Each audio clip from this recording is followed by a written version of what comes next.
Welcome to AcademiaBees Stories, where every story helps you learn English naturally. Adam checked his watch for the third time.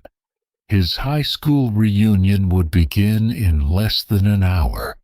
Instead of going there early, he decided to wait in a quiet cafe across the street. He ordered a cup of coffee and looked out the window. It had been 12 years since he had left his hometown.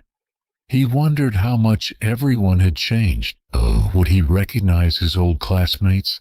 Would they recognize him? As he took another sip of coffee, the cafe door opened. A woman stepped inside. She looked around the room for a moment. Then her face suddenly lit up with a warm smile. Without any hesitation, she walked straight toward him. "Adam," she said happily. After all these years, Adam quickly stood up and smiled politely. "It's good to see you too," he replied. The woman laughed softly. "I can't believe it's really you." She reached out her hand. Adam shook it, but inside, his mind was racing. Who is she? He searched his memory again and again. Nothing.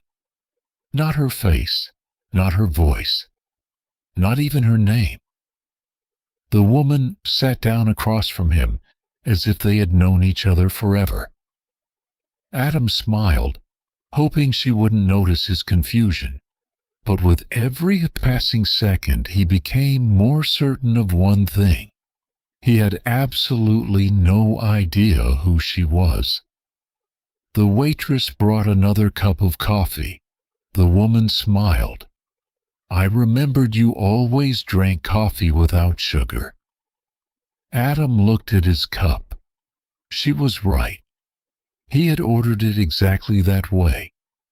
He forced a small smile. "Looks like you remember me better than I remember myself." She laughed. "I remember lots of things." She leaned back in her chair. "Do you remember Mr. Wilson?" Adam frowned. "Our English teacher?" "Yes," she said excitedly. "He always told you that your stories would make people smile one day." Adam nodded slowly. "I remember Mr. Wilson." Then she continued, "And your old blue bicycle. You rode it everywhere. You even gave it a name." Adam blinked. "A name?" She laughed again. "You called it Lightning." Adam couldn't help smiling. "I actually forgot that." She continued with another memory.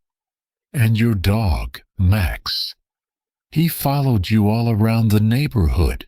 That memory came back immediately. "Max," Adam said quietly. "He was my best friend." The woman nodded warmly. "I know." Then she smiled again. "And everyone in class called you captain because you were always organizing games during recess." Adam laughed. "I haven't heard that nickname in years." For a moment, he felt relieved. At least some of the memories were returning. But one question still bothered him. How did this woman know so much about his childhood? She talked about birthdays, school trips, science projects, even the old oak tree behind the playground where the children used to eat lunch. Every story sounded real. Every detail was correct. Yet Adam still couldn't remember her face. He studied her carefully. Brown hair, kind eyes, a gentle smile. Nothing seemed familiar. The smile on her face slowly became softer. She tilted her head slightly. "You don't remember me." She wasn't angry. She wasn't offended. She simply sounded curious. "Do you?" Adam looked down at his coffee. He thought about pretending. He could keep smiling and hope that something eventually came back to him, but that didn't feel right. He looked back at her with an embarrassed smile. "I'm really sorry," he admitted honestly. "I remember almost everything you just told me." He paused. "But I don't remember you." For a brief moment, the cafe became completely quiet. Then, instead of looking hurt, the woman smiled kindly. "That's okay," she said softly. "I never expected you would." Adam looked at her in surprise. "What do you mean?" She wrapped both hands around her coffee cup. "Because the day you changed my life was just an ordinary day for you." Sarah looked out the cafe window for a moment. A gentle smile appeared on her face, as if she were watching an old memory come back to life. "Do you remember a rainy Thursday in 5th grade?" she asked. Adam thought for a few seconds. Then he slowly shook his head. "I'm afraid I don't." "I thought so," Sarah replied. She took a slow sip of her coffee before continuing. "When I transferred to your school, I didn't know anyone. I was shy.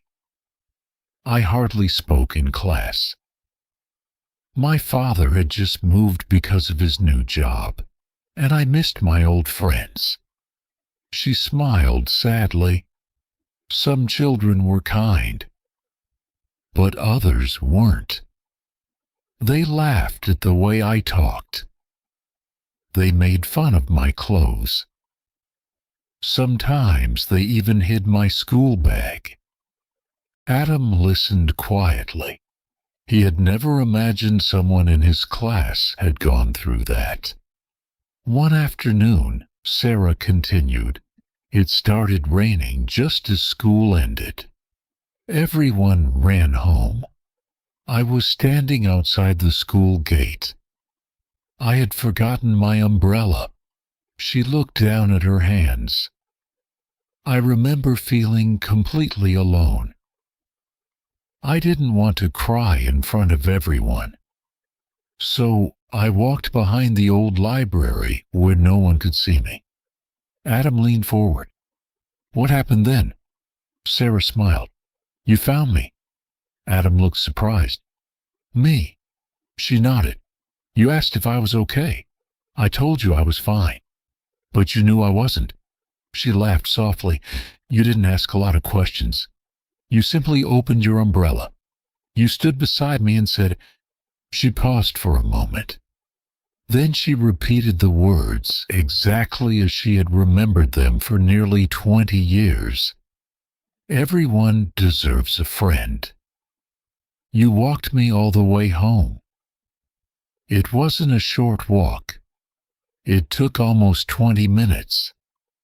When we reached my house, you smiled and said, 'Tomorrow, you don't have to eat lunch alone.'" Sarah's eyes became wet with tears. "That was all. You never made a big speech. You never acted like a hero. The next day, you invited me to sit with your friends. And after that, I stopped feeling invisible." Adam sat completely still. To him, it sounded like an ordinary act of kindness. To Sarah, it had become the most unforgettable memory of her childhood. For a few moments, Adam didn't know what to say. He searched his memory again. He could almost picture the old school building, the playground, the library, the rainy afternoon. But Sarah's face still refused to appear clearly in his mind. "I wish I could remember," he said quietly. Sarah smiled. "You don't have to." I've remembered enough for both of us." She folded her hands on the table. "After that day, everything slowly changed. I started eating lunch with your group. I became less afraid to answer questions in class. I even joined the school drama club."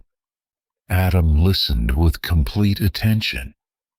"It wasn't because you solved all my problems," Sarah continued. "It was because you made me believe I mattered." She looked out the window at the students walking toward the reunion hall across the street. When someone feels invisible, one kind person can change everything. Adam lowered his eyes. He had never thought about it that way. Sarah continued, "I made real friends. I finished high school with confidence. Then I went to university. I studied education." Adam smiled. "So you're a teacher now?" She nodded proudly. "I teach 4th grade. The same age we were when we met." She laughed softly. "And every year, there are 1 or 2 children who sit quietly by themselves. The children who are too shy to speak. The children who believe nobody notices them." She looked directly at Adam. "When I see them, I remember that rainy afternoon." Adam felt a lump in his throat.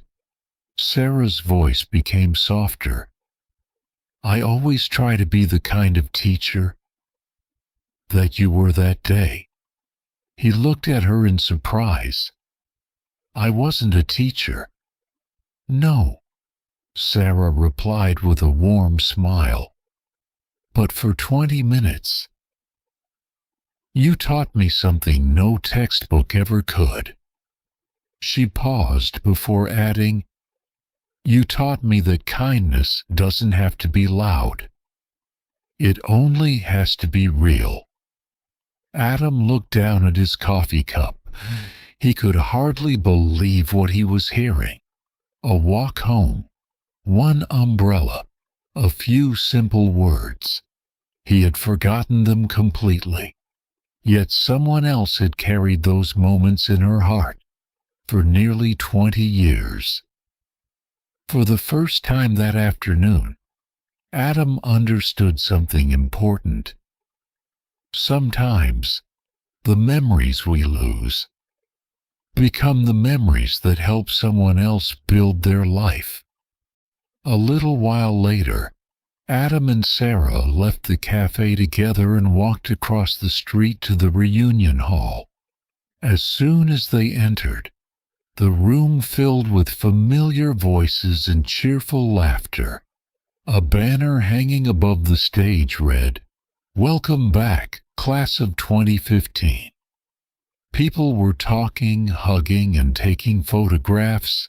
Some classmates recognized Adam immediately. "Captain," one of them shouted with a laugh. Adam smiled. "I haven't heard that nickname in years." Several people walked over to greet him. Then someone noticed Sarah. "Sarah," another classmate exclaimed, "you actually came." Soon they were surrounded by old friends, sharing stories about school days, favorite teachers, and funny memories that had been forgotten for years. As Adam listened, he realized how much Sarah had changed. The quiet little girl she had described no longer existed. She laughed easily. She spoke with confidence. She made everyone around her feel comfortable. Later that evening, one of the organizers rolled out several large display boards covered with old-school photographs. Everyone gathered around them. "There we are. Look how young we were. I can't believe I wore that haircut." The room filled with laughter. Adam slowly moved from one picture to another. Then his eyes stopped on one faded photograph. It showed a group of fifth-grade students standing outside the school building. Near the back of the group stood a quiet little girl with her hands folded in front of her. Beside her stood a smiling boy holding an umbrella. Adam leaned closer. His heart skipped a beat. Suddenly, something inside his mind unlocked. He could hear the rain. He could smell the wet pavement.